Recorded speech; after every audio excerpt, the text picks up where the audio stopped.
بسم اللہ الرحمن الرحیم۔ السلام علیکم۔ رسول اللہ صلی اللہ علیہ وآلہ وسلم نے فرمایا، جب تمہارے سامنے 6 چیزیں ظاہر ہونے لگیں تو تمہارے لیے دنیا میں زندہ رہنے سے بہتر موت ہوگی۔ حضرت ابو غفاری سے مروی ہے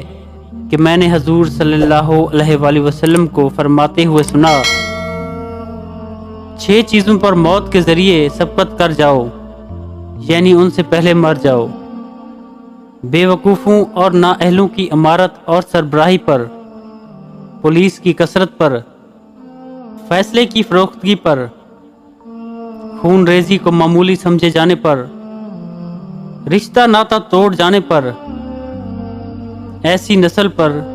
جو قرآن کریم کو باجا گانا بجائے گی۔ اس حدیث پاک میں رسالت مآب صلی اللہ علیہ وآلہ وسلم نے 6 قسم کی تباہ کن چیزوں کی پیشگوئی فرمائی ہے جن سے امت کا حال بدتر ہو جائے گا، معاشرہ خراب ہو جائے گا، اسلام کا حلیہ بدل جائے گا۔ نبی صلی اللہ علیہ وآلہ وسلم کے اس ارشاد کا مطلب، ایک زمانہ ایسا آنے والا ہے جس میں نااہل اور نادان لوگ حاکم اور سربراہ ہوں گے، ان کی امارت میں زندہ رہنے سے موت بہتر ہے۔